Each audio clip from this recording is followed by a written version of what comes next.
Bom dia, irmãos e irmãs. Nós vamos retomar de onde nós paramos, a exposição do livro de Obadias.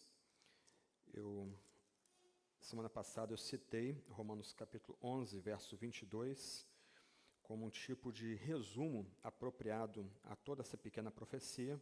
Paulo diz: considere, pois, a bondade e a severidade de Deus, para com os que caíram severidade, mas para com você a bondade de Deus, desde que você permaneça nessa bondade. Do contrário, também você será cortado. Então, nós estamos tratando aí da bondade e severidade de Deus, ainda que semana passada a gente tenha focado mais a severidade divina. Para recapitular aqui o que nós já tratamos, o tema geral dessa pequena profecia, uma profecia de 21 versículos. Na minha Bíblia, ela fica na página 1327, na Nova Almeida, tá? Entre Jonas e Amós, espremidinho ali entre esses outros dois livros bíblicos um pouco maiores. O tema que eu propus é: a fortuna feita sob a desgraça alheia tem pouca duração.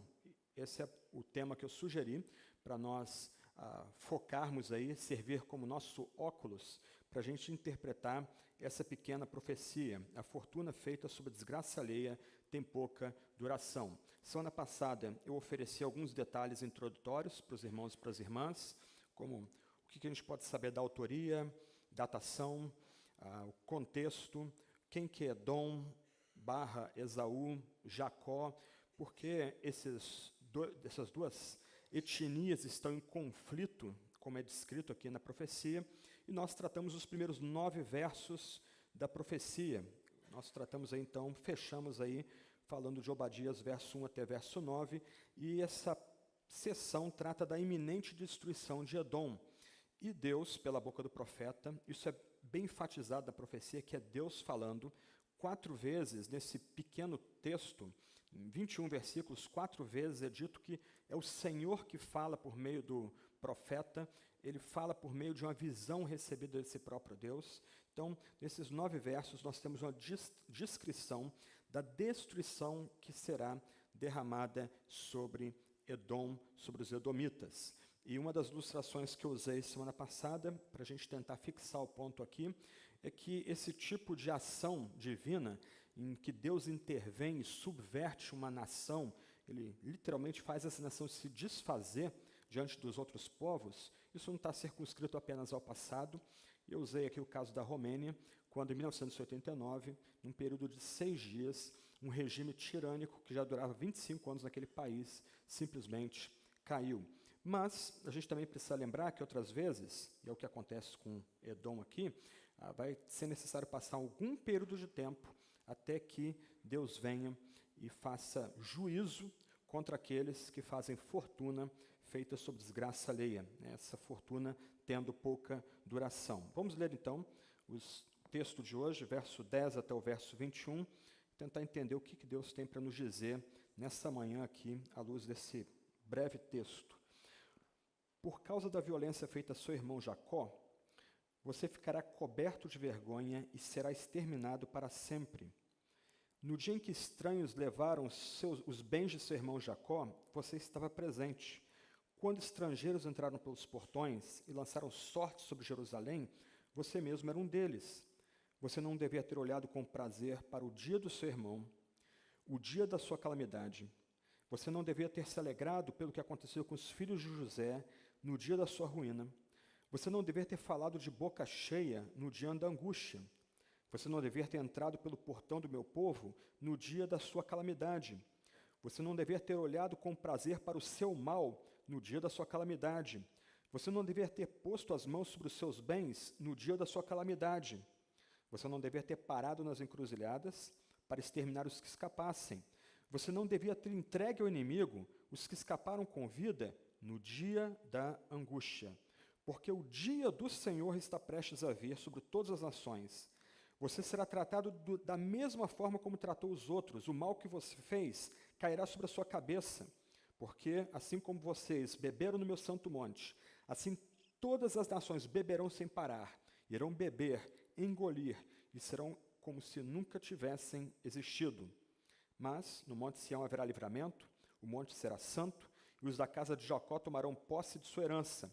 A casa de Jacó será fogo, e a casa de José será chama, mas a casa de Esaú será a palha. O fogo e a chama incendiarão a palha e a consumirão, e ninguém mais restará da casa de Esaú, porque o Senhor falou. Os de Neguebe tomarão posse do monte de Esaú, e os de Cefalá ocuparão os territórios dos filisteus.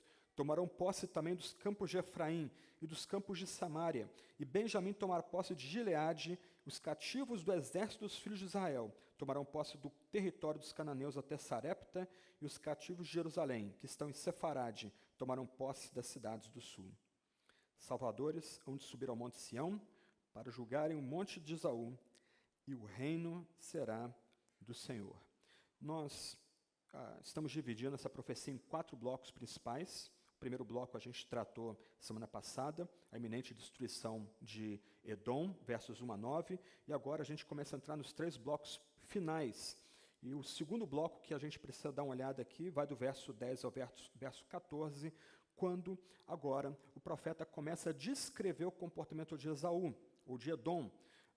Olhando o que nós tratamos semana passada, versos 1 a 9, alguém poderia dizer, puxa, mas será que Deus não está sendo muito severo aqui? Será que tem razão Deus fazer tantas ameaças e prometer uma destruição sem par sobre Edom? Por que isso? Por que está acontecendo? Então agora, versos 1 a 14, o profeta, ou Deus pela boca do profeta, começa a descrever o comportamento de Edom. Deus começa, por assim dizer, a colocar a peça de acusação de Edom diante das gentes, para mostrar por que Deus vai agir com ira, porque Deus vai derramar o seu desfavor e o seu desprazer sobre aquela etnia, aquele reino. Então, versos 10 em diante, nós temos a descrição do porquê Edom será destruída, porque a violência vai se abater contra Edom. E no verso 10, nós já temos aí talvez a questão principal dessa peça de acusação. O que vai acontecer com Edom, nós vimos semana passada, vai se abater sobre aquele reino, porque eles fizeram violência, não contra qualquer outra nação, mas contra o seu irmão Jacó. E essa citação dessas duas expressões, essas duas palavras juntas, frisam o porquê Deus está completamente, ou Deus não tem nenhum prazer mais em Edom, porque Edom havia traído seu irmão, Edom havia traído aqueles que Deus havia estabelecido como povo do seu pacto. Aqui nós voltamos a semana passada, quando eu mencionei que o que nós temos aqui é o desfecho de uma tensão que começa desde que Jacó e Esaú nasceram. Esaú era o primogênito, mas ele acaba sendo, ou se permitindo ser enganado, quando ele troca a sua primogenitura, o fato de ele ser o cabeça da tribo, o chefe da tribo, por um prato de lentilhas, e aí toda a confusão começa aqui. Jacó tem que se exilar, Esaú quer matar ele, depois eles provam algum tipo de reconciliação, mas essa reconciliação que eles provam não é definitiva, e essa crise, essa tensão que começa com esses dois irmãos, vai permear todo o Antigo Testamento, chegando ao seu clímax aqui nessa profecia do livro de Obadias, também presente no livro de Jeremias. O fato é que os edomitas, descendentes de Esaú, traíram e fizeram violência contra os seus irmãos, os de Israel, os de Judá, aqueles que vêm de Jacó. Então o profeta aqui lembra que a destruição vai se abater sobre Edom, porque eles usaram de violência, eles foram violentos, não com qualquer outra nação, mas uma nação irmanada, uma nação irmã, a nação do irmão Jacó, já que Edom vem de Esaú. E por conta disso, Deus agora começa a descrever o que vai acontecer com eles. Deus começa aqui a levantar a questão do que vai se abater sobre os edomitas. Eles serão cobertos de vergonha e serão exterminados para sempre. A palavra de Deus aqui parece ser muito severa, mas quando a gente continua olhando o que vai abaixo, essa peça de acusação que Deus levanta contra Edom, a gente tem que lembrar o que Edom fez em 586 a.C., quando Jerusalém foi destruída pelos babilônios. O texto vai dizer que quando os babilônios cercaram e conquistaram Jerusalém, os edomitas eram um deles. Os edomitas estavam presentes. Nós vemos isso no verso 11. Você estava presente quando os estrangeiros entraram pelos portões e lançaram sorte sobre Jerusalém, você mesmo era um deles. Em outras palavras, quando a Babilônia cerca Jerusalém para destruir Jerusalém, isso também ocorre como disciplina de Deus pelos pecados do povo da aliança. Os edomitas estavam juntos da Babilônia, dos caldeus, e ajudaram, eles participaram da conquista e da destruição de Jerusalém. E aí nós temos então, versos 12 a 14, uma série de repreensões, e eu vou tentar chamar a atenção de vocês para isso, dadas no ordem crescente contra os edomitas. E um outro ponto que tem que ser destacado aqui é que 8 vezes aparece a expressão você não devia. Então, o que nós estamos considerando aqui nesse segundo ponto do que nós já tratamos, ou continuando o que tratamos semana passada, é que Deus agora começa a descrever o comportamento de Edom com Judá para justificar porque, como nós vimos semana passada, Deus promete, Deus assegura que vai destruir os edomitas. Então, numa série crescente, nós temos aqui, verso 12, os edomitas se alegraram de forma insolente e sem piedade nenhuma com a destruição de Jerusalém. O texto vai dizer que eles tiveram prazer em ver Jerusalém sendo arrasada pela Babilônia. Eles se alegraram com a destruição da Babilônia. Eles estavam se empanturrando com o que estava sendo saqueado de Jerusalém, que mesmo com a boca cheia, eles estavam falando e se alegrando, eles estavam comemorando a destruição da santa cidade, de uma nação que era irmã por conta da aliança estabelecida com Isaac.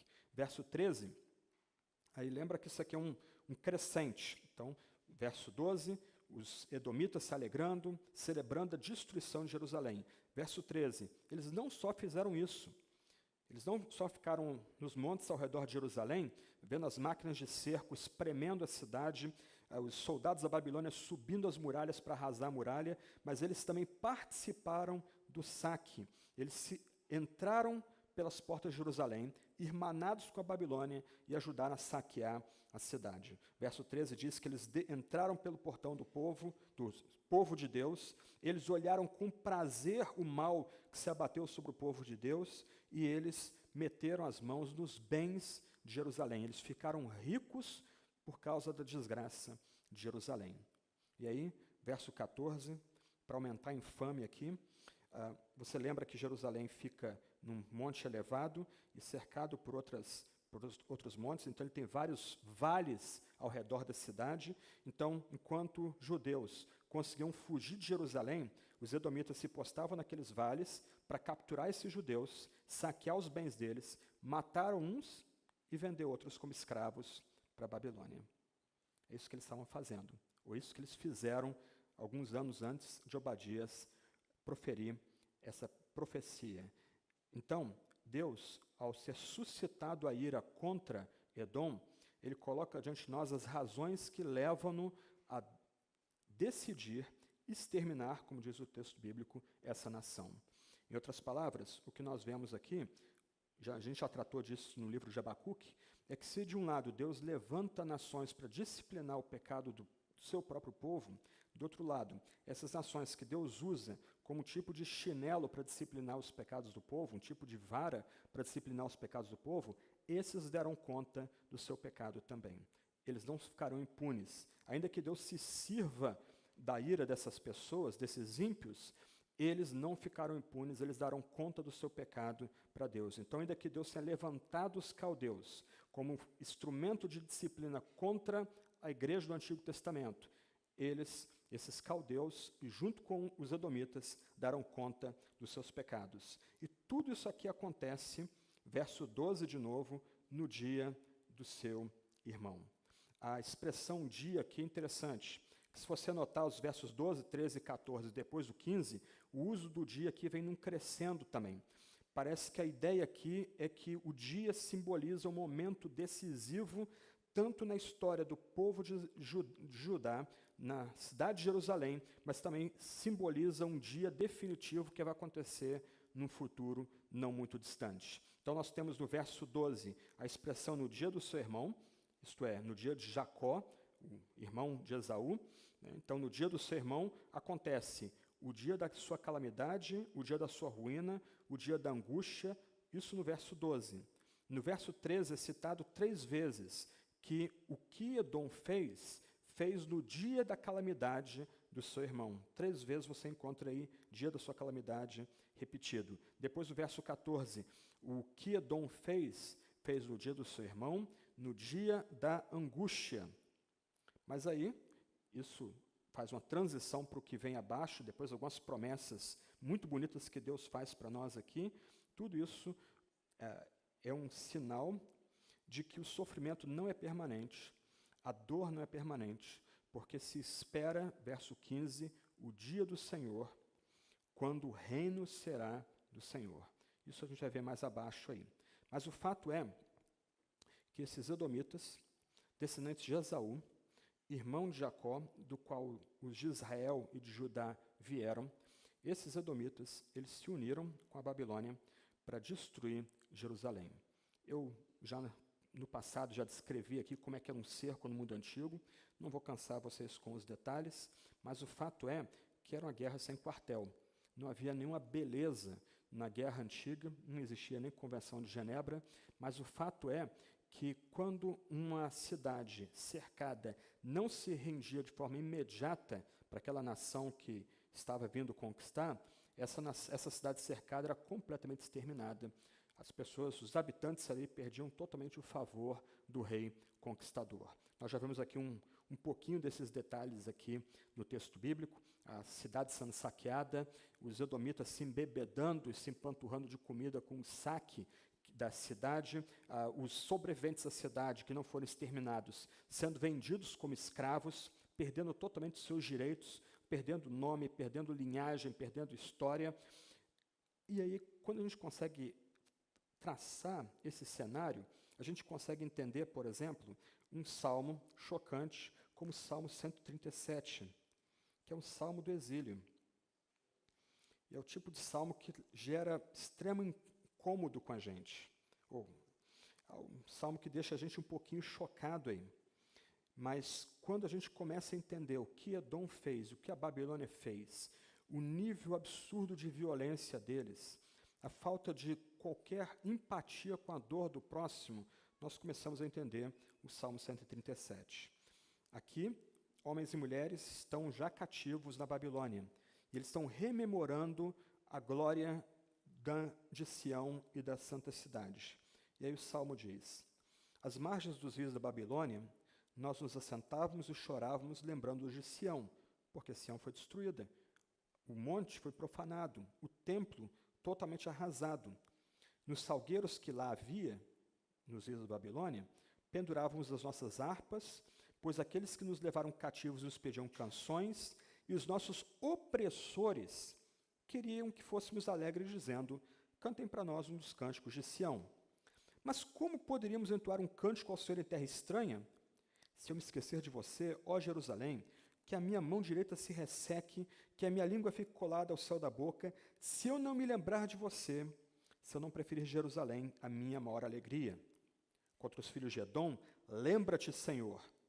Nota que a palavra Senhor aí está em versalete, significa que o salmista invoca Yahvé, o Deus da aliança, o Deus que apareceu a Moisés, o eu sou o que sou. Lembra-te, Senhor, no dia que Jerusalém foi tomada, pois os de Edom diziam: arrasem Jerusalém até os seus alicerces. A ideia que dá aqui é que enquanto os exércitos da Babilônia fizeram um cerco de ferro contra a cidade de Jerusalém, jogando flechas e dardos inflamados e pedras e cadáveres, prontos a destruir aquela cidade, os edomitas ficavam nos morros ao redor de Jerusalém, torcendo e vibrando com o que estava acontecendo com a cidade de uma nação irmã. Filha da Babilônia, você que será destruída, feliz aquele que lhe retribuir o mal que você nos fez. Feliz aquele que pegar os seus filhos e esmagá-los contra a pedra. Difícil, né? C.S. Lewis, no seu comentário aos Salmos, vai dizer que esses textos não são inspirados.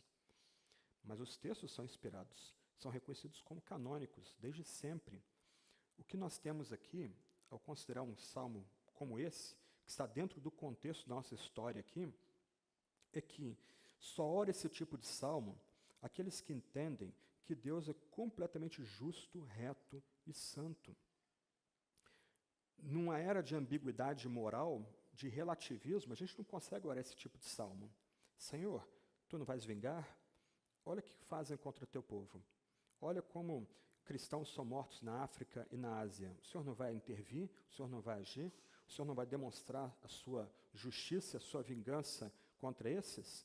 Então, nós temos aqui homens e mulheres no exílio, homens e mulheres que perderam tudo, cuja sociedade foi arrasada, o seu lugar de culto, onde Yahvé descia, por assim dizer, foi completamente destroçado, mas eles não perderam a sua bússola moral.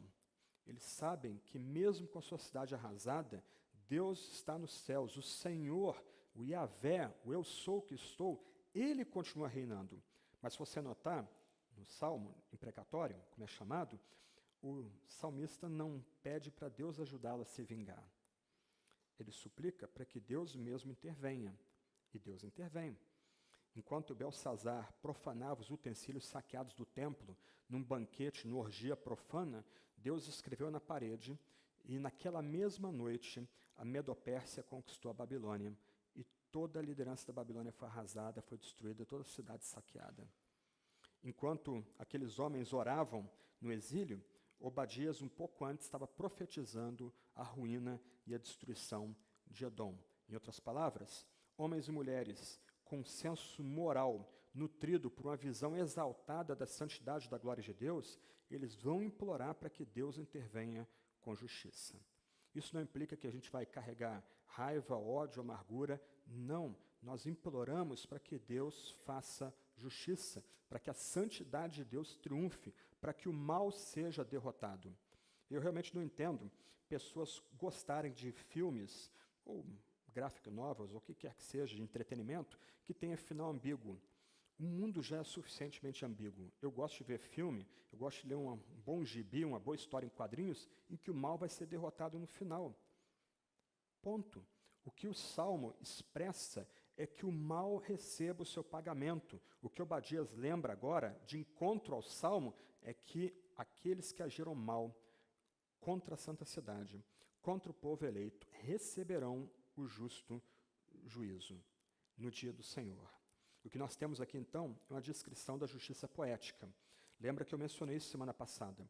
A profecia ela é estruturada em termos de poema, por isso que a Nova Almeida, que a gente está usando aqui, o texto é todo recuado, ok? A margem é toda dentada, toda para dentro. Isso é uma forma dos editores brasileiros destacarem quando um texto não é uma narrativa, não é uma lei, mas é um poema. Você pode comparar, por exemplo, com os Salmos, mesmo texto recuado. Então, a profecia dada em forma poética, por isso as várias repetições que você tem no texto, mas o profeta é profeta da justiça poética não só por isso.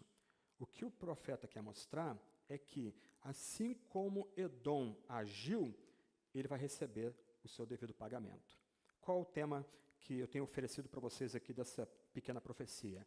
A fortuna feita sob desgraça alheia tem pouca duração. Então vamos comparar o que nós já vimos semana passada com o que vimos agora. Algumas poucas sentenças aí.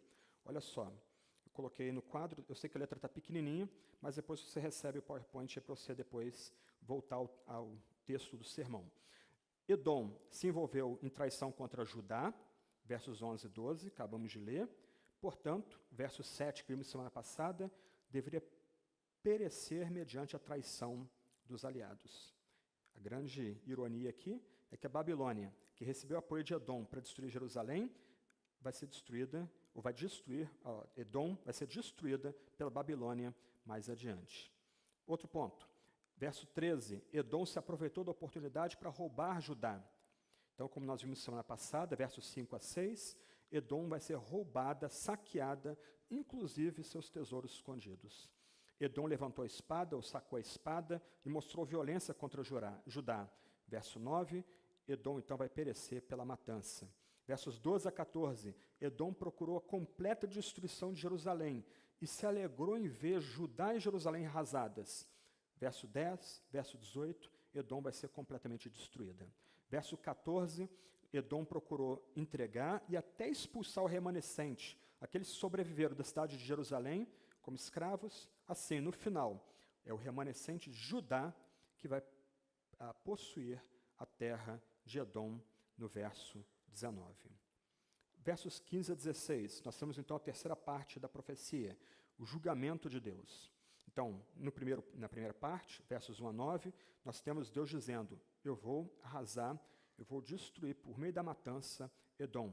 Versos 10 a 14, nós temos Deus dando as razões, a peça de acusação, Deus descrevendo os pecados de Edom para fundamentar a ação dele fulminante contra Edom. E agora nós temos o veredito, versos 15 e a 16. E vai nos ajudar aqui, lembrar de uma frase famosa de um escritor, de um intérprete bíblico chamado F.F. Bruce, no seu comentário a Colossenses, Filemão e Efésios.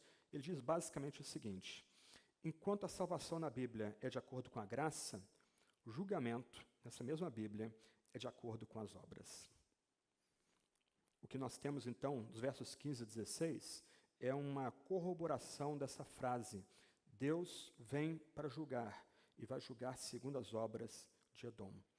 Aqueles que descansam no seu próprio mérito, aqueles que acham conforto em seus atos de justiça, em sua suposta piedade, têm que lembrar que nada disso tem poder para nos colocar no Monte de Sião, para usar a linguagem dessa profecia.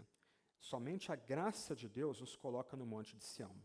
Somente a graça de Deus literalmente nos cerca e nos protege no Monte Sião. Então, aqueles que acham que por meio do seu desempenho, tempo de igreja, a roupa que veste, o que bebe ou deixa de beber, o que come ou deixa de comer, o que faz ou deixa de fazer, aqueles que acham que as suas boas obras podem inseri-los no Monte Sião, vão ter uma amarga surpresa no dia vindouro.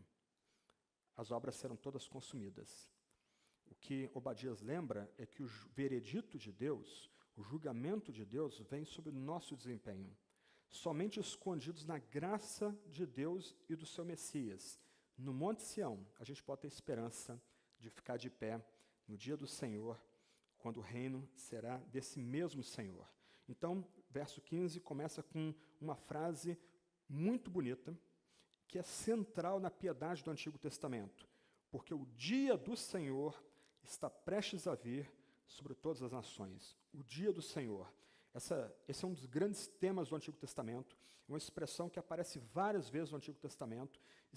A ideia aqui é que os santos do Antigo Testamento, eles não só creem que Deus já é o Senhor de toda a criação aqui e agora, mas haverá um momento, chamado dia do Senhor, quando esse Deus, que é o Todo-Poderoso, ele virá, em definitivo, para reinar com poder sobre todo o cosmos, a partir do Monte de Sião.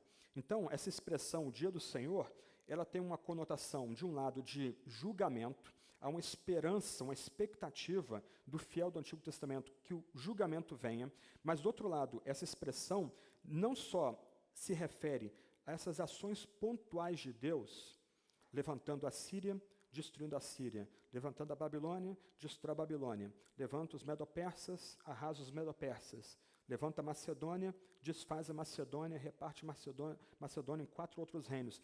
A expressão não só se refere a essas intervenções divinas, mas há uma expectativa aqui de um tempo, quando Yahvé virá o seu povo no Monte Sião, e agora, de fato, Yahvé habitará nesse monte com o seu povo de forma perene, de tal forma que todo pecado, todo mal, toda iniquidade seja completamente varrida da criação. E agora nós temos o Novo Testamento. E no Novo Testamento, essa expressão se refere ou aponta primeiro para a vinda de Cristo, o verdadeiro Messias, aquele que é especialmente ungido, o nosso rei, profeta, sacerdote.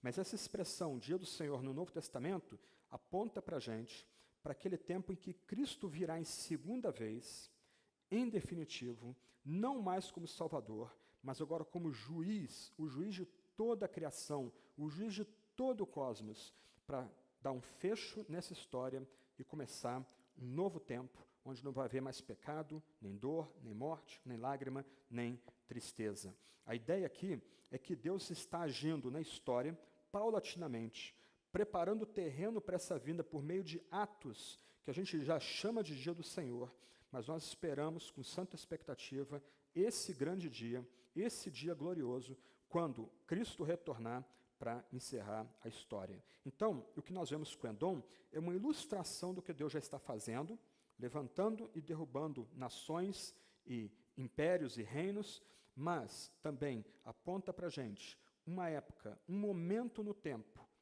o final da história, quando essa criação será totalmente purificada de pecado e o mal vai ser completamente banido dessa nova criação, desses novos céus, nova terra, como o Novo Testamento chama, quando todos os inimigos vão se prostrar de joelhos, rangendo os dentes, mas dando glória a Jesus e ao seu Pai, que é o Senhor de todo o cosmos.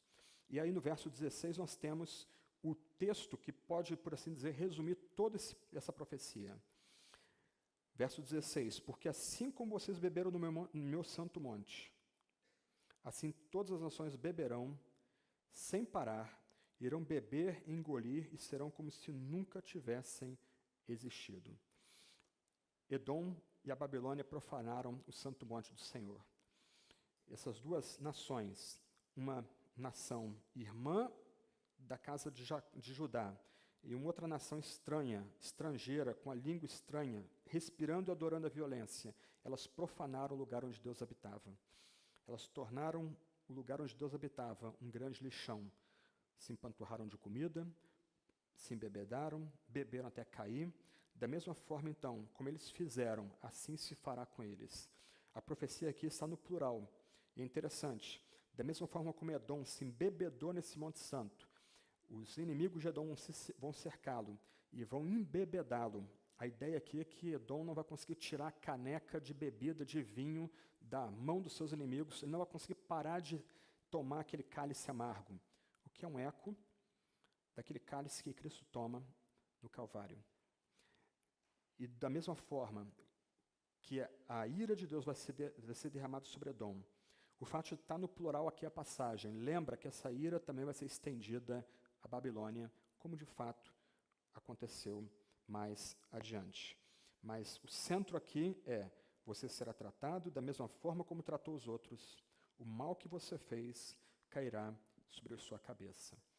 Isso aqui tem implicações para nações que pilham e destroem as outras para ter mais poder e mais fortuna, mas o texto também se aplica a todo aquele homem, toda aquela mulher que, usando jeitinho, malandragem, esperteza, saqueia o próximo, tira os bens do seu próximo, deixa o seu próximo mais empobrecido, em situação de miséria, e se vangloria da sua esperteza, do seu jeitinho, da sua malandragem.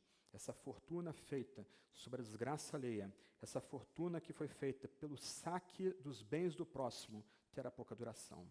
E ai daquele que assim procede. Continuando a profecia aqui, o verso 16, Obadias está predizendo aqui, ele prediz o final da casa de Esaú. No verso 18 ele vai dizer isso aí, a casa de Esaú será exterminada, não vai ficar ninguém da casa de Esaú. Sidlow Baxter, um comentarista antigo, mencionei ele semana passada, ele vai dizer o seguinte, na ocasião em que o profeta escreveu, parecia muito mais provável que Edom sobrevivesse em lugar de Judá. A história, porém, surpreendentemente endossou a profecia. Edom pereceu, Judá persiste. Um parênteses aqui. Quer dizer, um comentário ligado ao texto. Eu imagino que enquanto Obadias está proferindo sua palavra aqui, em nome do Senhor, e por Deus usando ali para proferir essas palavras, Jerusalém totalmente arrasada, suas muralhas caídas, o templo em ruínas, o Santo dos Santos profanado, só sujeira, só lixo, tudo abandonado ali naquele monte santo. Imagino que até os seus conterrâneos começaram a debochar dele. O que é isso, Obadias? Você que está bebendo. Como é que isso pode acontecer? Olha a nossa cidade, Edom tem fortalezas cavadas na rocha, vales estreitos, ninguém vai invadir aquilo ali, ninguém vai conseguir destruir aquilo ali. Olha a Babilônia nos saqueou, nos predou todo mundo antigo, aliado de Edom, eles estão na sua glória lá nas suas terras. Isso não tem como acontecer, mas aconteceu. E aqui nós temos um ponto muito importante para nenhum de nós ser enganado. Uma profecia que vem de Deus, ela se cumpre. Eu perdi um amigo há muito tempo atrás por causa dessa questão de profecia. O rapaz vem para mim, ele era membro de uma dessas igrejas que valorizam muito profecia, e ele diz, muito confiante, que uma senhora profetizou que certa pessoa ganharia a corrida eleitoral para a presidência naquele ano, 1989. Aí eu cocei a cabeça e virei para ele e falei assim, se essa profecia não se cumprir, vocês vão usar o método do Antigo Testamento para disciplinar o profeta? E ele mordeu a isca e perguntou, qual método? Apedrejar, da pedrada. Porque era assim que se lidava com falsos profetas no Antigo Testamento. Para que o povo não errasse, fica claro no Antigo Testamento que uma profecia, para ser considerada da parte de Deus, ela tem que acontecer de fato. Então, quando um homem ou uma mulher, ousadamente, loucamente, se levanta e faz a sua famosa profetada, essa profetada ou profecia não se concretiza, e depois essa pessoa fica tentando remendar, não é bem assim, não entendeu. Ou, do outro lado, pessoas se levantam também, em nome de Deus, fazem profecias genéricas que se encaixam em qualquer situação que nós passamos, e por uma ou outra razão essas não se cumprem, o que se tem diante de nós é um testemunho claro e evidente, à luz da Sagrada Escritura, que tais profecias são mentirosas. Nós estamos diante de falsos profetas. Nós estamos diante de servidores de Baal e Astarote ou de Bel, e não servidores do próprio Yahvé, porque a profecia verdadeira, ela de fato se cumpre se ela procede de Deus. E como essa profecia se cumpriu então? Vamos lá. 30 anos depois dessa profecia ter sido proferida, 30 anos depois da queda de Jerusalém, então 25 anos depois da profecia ser proferida, Edom cai sob o jugo da Babilônia. Os babilônios vêm e vão tomar Edom, vão tomar a cidade escavada na rocha, vão tomar a cidade que se orgulhava de dizer, olha, nós colocamos nossa fortaleza acima das estrelas. Ok? Como a gente aprende em Obadias, Deus derrubou essa nação das suas estrelas. A Babilônia tinha uma política bem estranha, bem diferente, de lidar com nações conquistadas. Eles desterravam aqueles que eles conquistavam e populavam o lugar onde eles conquistavam com outras pessoas de outras tribos. Então, Nabucodonosor ocupa Petra, capital de Edom, e ele desterra os edomitas daquele lugar, depois de conquistar Edom, e vai colocar lá uma tribo árabe chamada os Nabateus. Em 312 a.C., Antígono, foi um dos generais de Alexandre o Grande, ele esmagou os Nabateus e destruiu Petra. No segundo século a.C., os edomitas, que não habitavam mais Petra, perderam sua capital, perderam seu território, eles estavam no sul de Israel, foram derrotados por Judas Macabeus.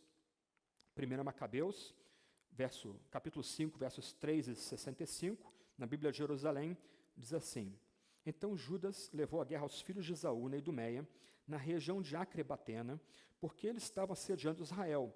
Infligiu-lhes fragorosa derrota, humilhando-os e tomando seus despojos. Entre mentes, saiu Judas com seus irmãos para guerrear contra os filhos de Esaú, na região meridional. Apoderou-se de Hebrom e das aldeias adjacentes, destruiu suas fortificações e incendiou as torres que as rodeavam. Em 70 depois de Cristo, uma guerra que havia começado em 66 depois de Cristo, chega ao seu clímax com a completa destruição de Jerusalém sob o jugo romano. Os romanos que dominavam aquela região foram confrontados por uma guerrilha judaica e, com mão forte, arrasaram a guerrilha e destruíram Jerusalém. E o remanescente dos edomeus foi arrasado, foi massacrado junto com a destruição de Jerusalém.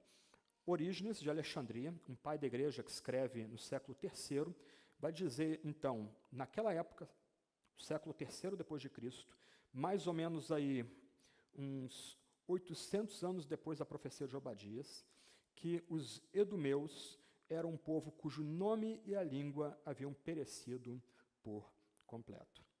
O que nós temos aqui, então, é o testemunho histórico de que a profecia de Obadias, de fato, se cumpriu. Esse texto tão pequeno, tão curto, lembra para a gente que uma profecia que realmente é digna do nome, que vem de fato de Deus, ela se cumpre de verdade.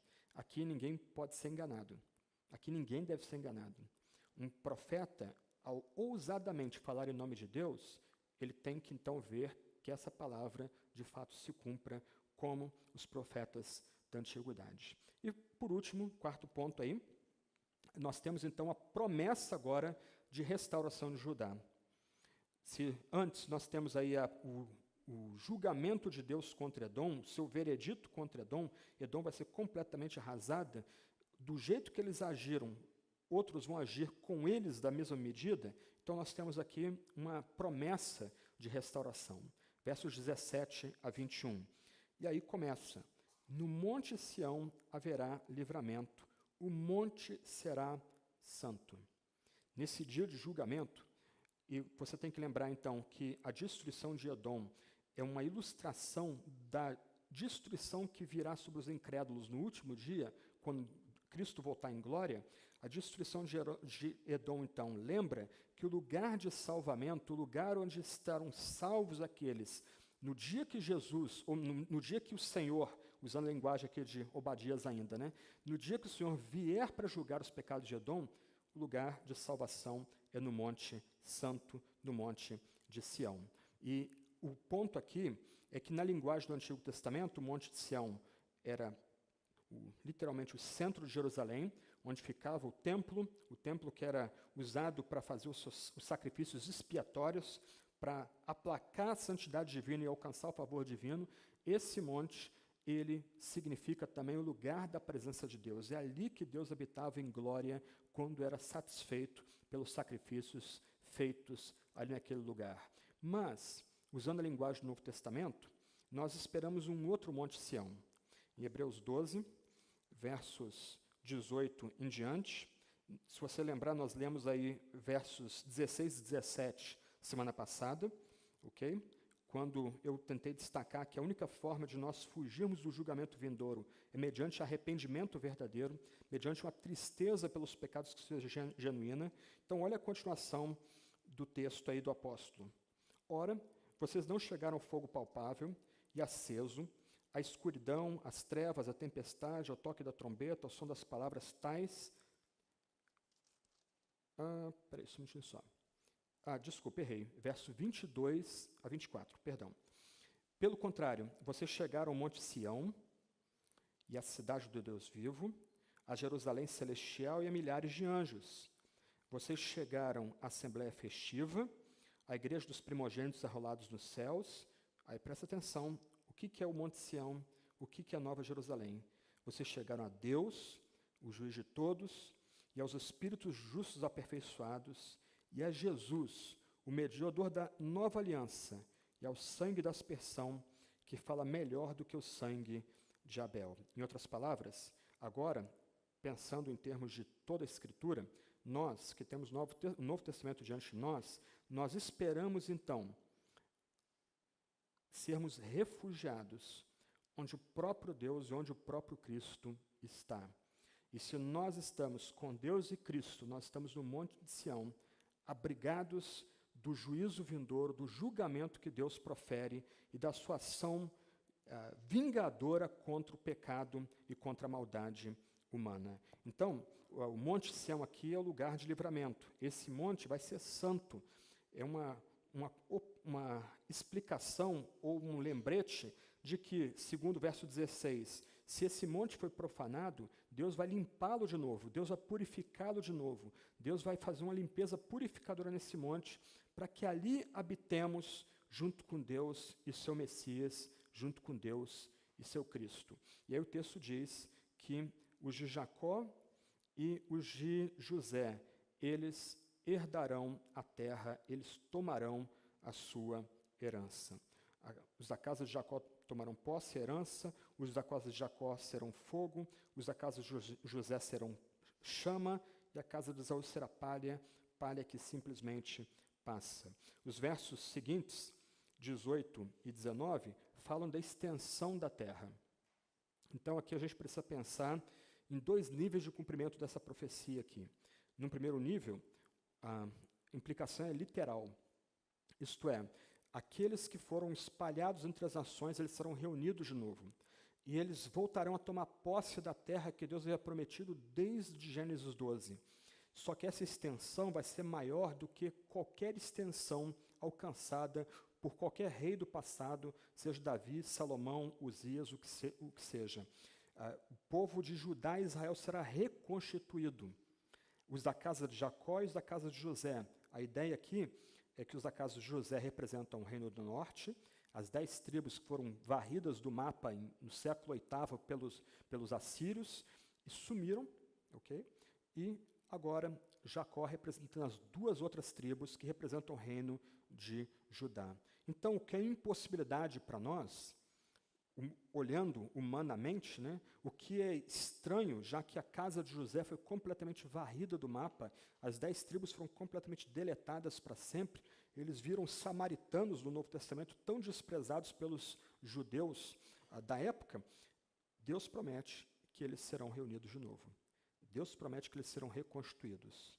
Então, quando nós olhamos para o Israel atual, o Israel nacional atual, o Estado de Israel, a gente tem que lembrar que Israel, o Estado, não é perfeito, ele tem os mesmos pecados e problemas que qualquer outra grande nação tem. Ele, do outro lado, é 0,3% de todo o Oriente Médio e também, do outro lado, é a única democracia em toda aquela região, o único lugar que se tem completa liberdade de expressão e culto em todo o Oriente Médio e norte da África. E como explicar que essa nação minúscula sobreviveu a guerras em 48, 56, 67, 73, 82, e ainda sobrevive o cerco dos seus inimigos, pressão política internacional, mídia, etc. O Israel nacional é um sinal de Deus para nós. As profecias que Deus dá pela boca de Obadias se cumprem nesse Israel nacional. Mas esse é um nível da profecia aqui. Deus nos dá esse sinal que essa nação e essa etnia vagaram durante séculos sem território, longe de Jerusalém, da cidade que é tanto amada pela fé judaica. Agora eles voltam para lá e são reconstituídos e reconhecidos como nação em 48. Isso é um sinal de que Deus tem algumas promessas superiores a se cumprir.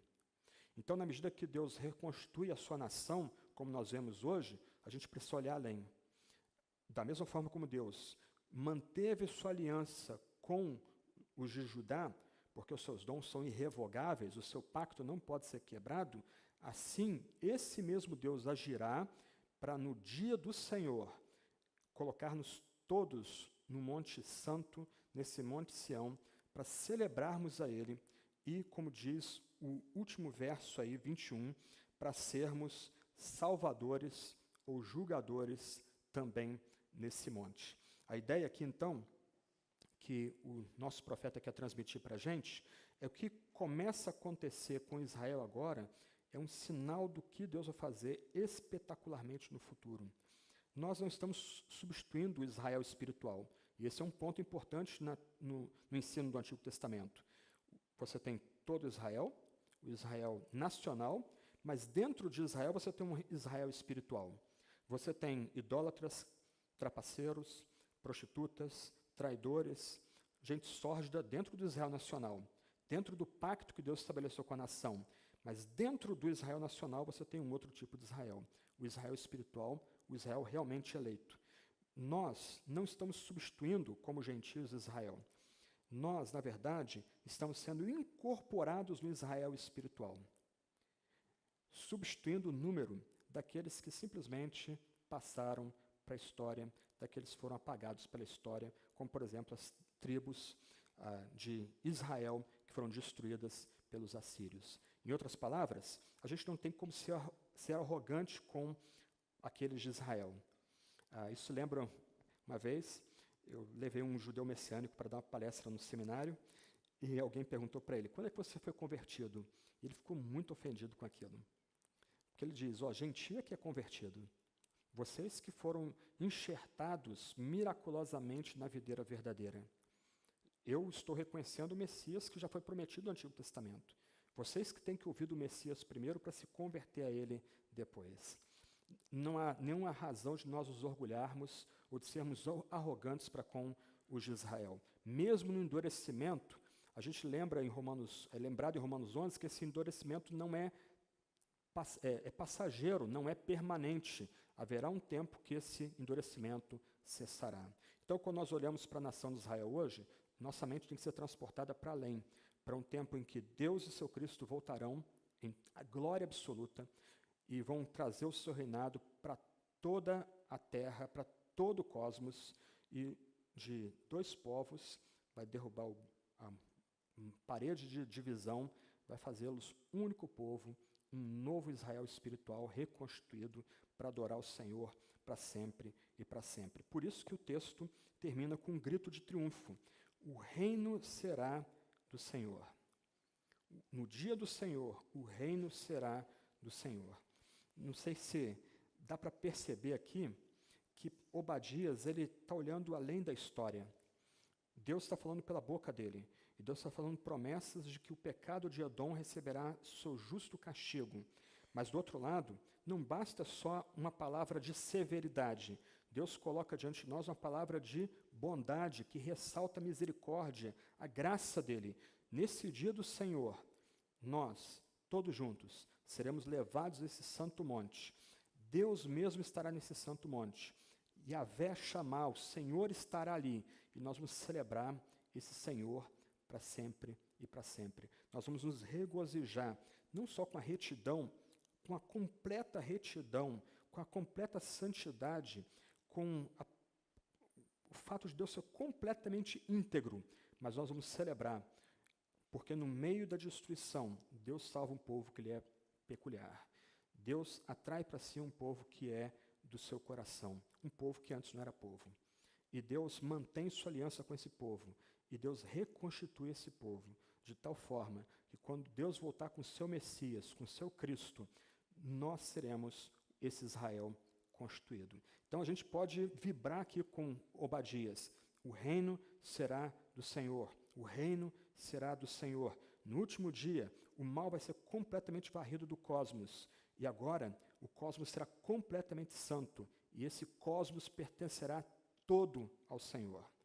Por isso que a Bíblia vai dizer que Deus, por exemplo, em Salmo 2, Deus, o seu Messias, riem dos poderosos que não o beijam, que não prestam culto a ele.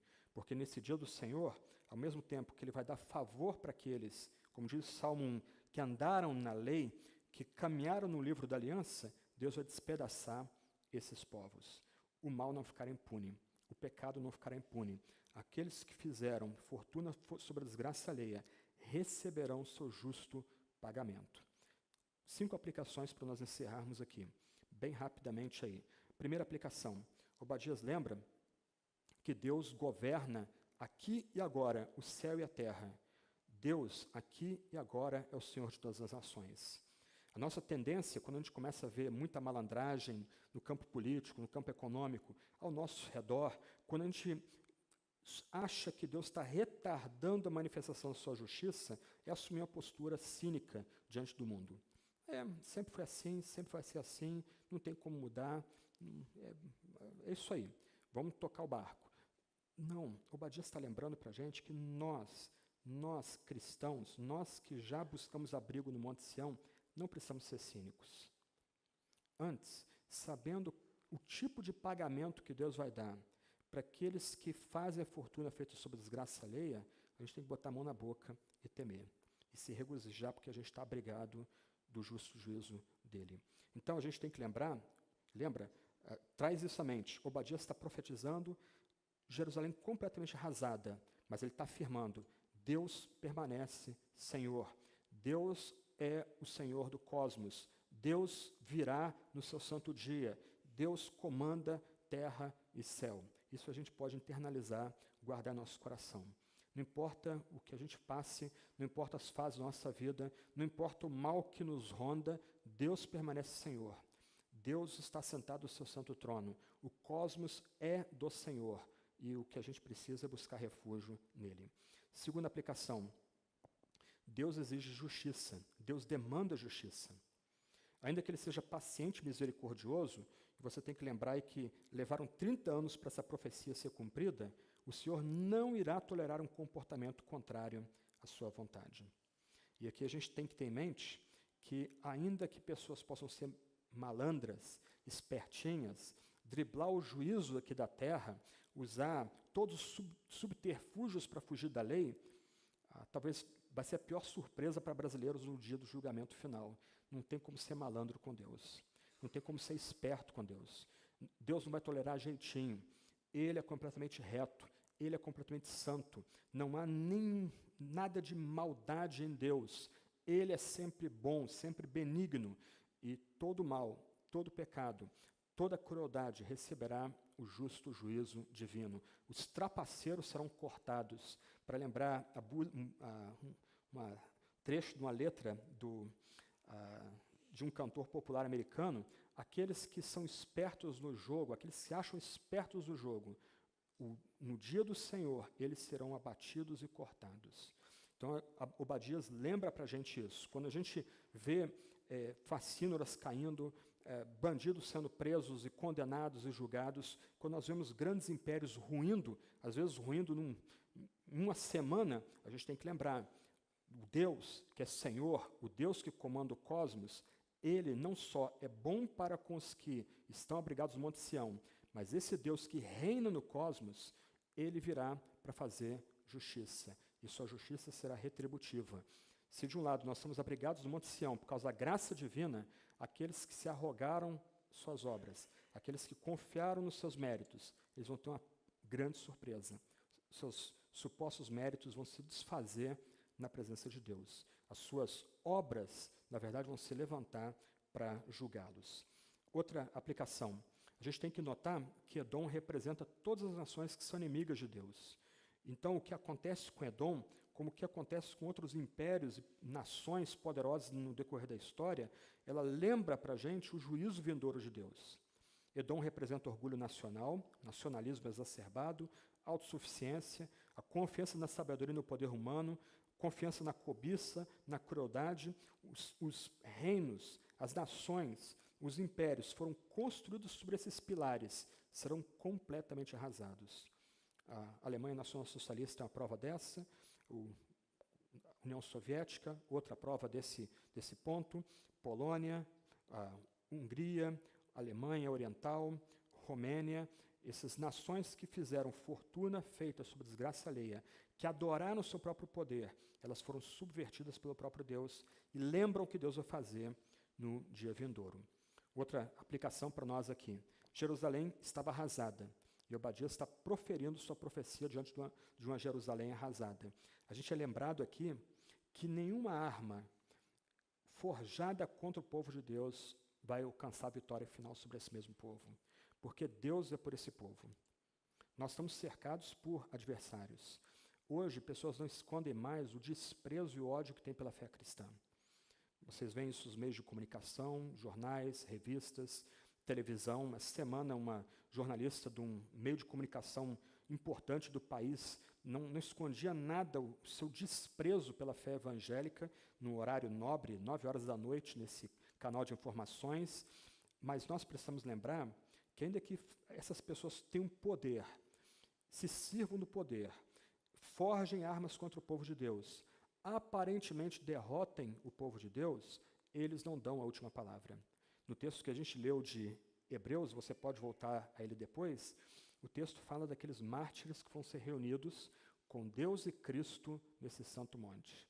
Aqueles que tiveram sua honra ferida ou manchada pelos incrédulos, aqueles que foram atacados por incrédulos, aqueles que perderam cargos e algum tipo de poder por ódio dos incrédulos da fé, traga à mente que essa arma vai ser destruída e essa aparente vitória vai ser Deus vai fazer voltar ou derrotar essa aparente vitória, restabelecendo aqueles que Ele mesmo ama, como Ele fez com Judá, levando-os de volta para sua tribo, para sua terra e reconstruindo Jerusalém. Hoje nós temos Israel aí como exemplo do cumprimento das promessas de Deus sobre nós. E a última aplicação é uma pergunta. Você já se refugia no Monte Sião? Segundo Hebreus, o Monte Sião é o lugar onde Deus, o Senhor, o Todo-Poderoso, e seu Filho, também Senhor, ungido, o Messias, estão. Onde eles estão, ali é o Monte Sião, e aqueles que estão abrigados em Deus e em Jesus, estão protegidos dessa ira, dessa severidade que virá. Você já está abrigado nesse monte? Você já correu para Deus e para Jesus Cristo para ser protegido de fato por Deus e por Cristo? Se de um lado as obras humanas serão julgadas e serão usadas como uma peça de acusação do próprio Deus, o texto ressalta que Deus graciosamente coloca os seus no Monte Sião. É Ele que atrai os seus para o Monte Sião. Ele que coloca-os nesse monte completamente santo, completamente purificado. Você já se encontra nesse Monte Sião? Eu não estou falando da igreja aqui. Eu estou falando de você ter, de fato, um encontro com Deus, o Senhor Todo-Poderoso, um encontro com Jesus Cristo e se sentir abrigado e protegido por esse Deus e por esse Cristo. No final, isso é o mais importante para a gente, isso é tudo que importa. E é isso que vai não só nos dá esperança para viver num mundo cheio de armadilhas e tentações, até mesmo violência contra a nossa fé, mas é isso que nos dá esperança que no dia do Senhor, quando o reino será do Senhor, nós não apenas seremos abrigados da justiça vindoura, mas a gente vai celebrar. A gente vai ter alegria e contentamento, vai fazer festa, porque agora, de fato, o mundo é de Deus e do seu Cristo. Aqui eu fecho com a leitura de 3 estrofes do hino antigo, do século XVII. Um puritano, presbiteriano, um escocês, Samuel Rutherford, ele falou do Monte Sião como a terra de Emanuel, a terra onde Deus está, a terra onde Deus habita. Ezequiel tem essa visão bonita de que toda a criação vai ser reconstituída em toda a beleza e glória. Essa criação vai ser completamente santa e Yahvé vai descer para habitar de fato no Monte Sião com seu povo. E aí ele vai expressar essa confiança com a afirmação: Yahvé está ali, Yahvé chamar. Nós já estamos no Monte Sião, nós já estamos na terra de Emanuel, onde Deus é conosco. As 3 últimas estrofes do hino dizem: a noiva não repara em seu vestido, mas no rosto do seu amado noivo. Não fixarei os olhos na glória, mas no meu rei da graça. Não na coroa que ele dá, mas em sua mão trespassada. O cordeiro é toda a glória da terra de Emanuel. Experimentei zombaria e ódio, experimentei erro e vergonha. Os orgulhosos da terra me censuraram. Por causa do 3 vezes bendito nome de Cristo, onde Deus mais justamente coloca seu selo, comportaram-se da forma mais ignóbil, mas o juízo brilha, tal qual meio-dia, na terra de Emanuel. Convocaram-me a estar perante eles, mas ali não posso ir. Meu Senhor diz: venha cá para cima. Meu Senhor diz: bem-vindo ao lar. Meu régio rei, em seu trono branco, ordena a minha presença, onde a glória habita na terra de Emanuel. Vamos orar?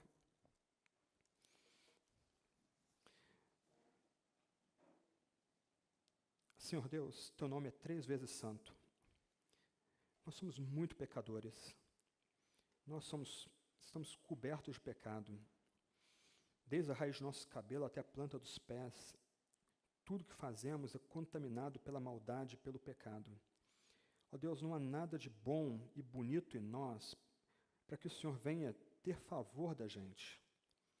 Nós imploramos, então, coloca teu Messias entre nós e a tua glória e a tua santidade. Nós imploramos que teu Messias, o nosso Jesus, o nosso Salvador, esteja entre ti, ó Deus, e nosso pecado e nossa miséria. Nós declaramos que confiamos em Jesus. Nós descansamos nesse Messias. Ele é o nosso Monte Sião. Ele é aquele que está conosco. Ele é Emanuel. Ó Deus, olha-nos por meio de Jesus. Cobre-nos por meio de Jesus. Tem piedade de nós, Senhor. De outro lado, tendo nos colocado nessa terra santa, nesse Monte Sião, nessa terra onde o próprio Cristo está, onde Deus mesmo está, ó Deus, ajuda-nos a desfrutar dos teus favores, da tua beleza, da tua graça, da tua bondade. Ó Deus, ajuda-nos a nos encantar com tua completa retidão moral e tua santidade. Dá-nos, ó Deus, por meio dessa visão da Tua glória, força para dia a dia nós vivemos esse mundo, rodeados de pecados, de tentações, de ação demoníaca, de ataques à nossa fé e à nossa crença. Deus, cerca-nos com os prazeres que vêm do Monte Sião, os prazeres que vêm da presença do Teu Filho entre nós. Enche-nos de alegria, de contentamento, de paz. Ó Deus, ajuda-nos, ó Deus, a sermos homens e mulheres que de fato habitam nesse Monte Sião. Senhor, tememos e trememos quando ouvimos do Teu juízo vindouro. Senhor, já temos visto sinais do Teu desprazer contra aqueles que permanecem em seus pecados. Ó Deus, enche-nos de temor pelo que o Senhor ainda fará. Nesse grande dia, no dia vindouro, no dia do Teu reinado, quando a Tua glória vai ser manifesta em todo o cosmos, em toda a criação, ó Deus, enquanto os nossos inimigos, eles são esmagados pelo sopro da boca do Teu Messias, ajuda-nos a estarmos refugiados nele. Ajuda-nos a termos alegria nesse dia de justa retribuição, quando o Messias, que veio como cordeiro, virá como leão, para esmagar todo aquele que se levantou contra o Senhor e contra a Tua palavra.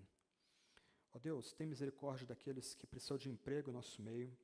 Ó Deus, abre porta para esses, ajuda-os, ó Deus, a ter um bom emprego, a ter vida digna, a ter o seu próprio sustento. Dá-nos, ó Deus, sensibilidade para apoiá-los e ajudá-los nas suas lutas também. Ser com aqueles, ó Deus, que em nosso meio estão lutando com enfermidade. Deus, dá favor, dá graça para esses. Ajuda os médicos, ajuda também, intervém sobre aqueles que estão lutando com enfermidade. Deus, que aqueles que padecem enfermidades no nosso meio experimentem pronta recuperação e possam dar glória a Ti por tal recuperação também. Ó Deus, ajuda, Senhor, aqueles que estão lutando com dúvidas aqui também entre nós, que estão lutando, Senhor, com a veracidade da Sagrada Escritura, com a veracidade da mensagem do Salvador.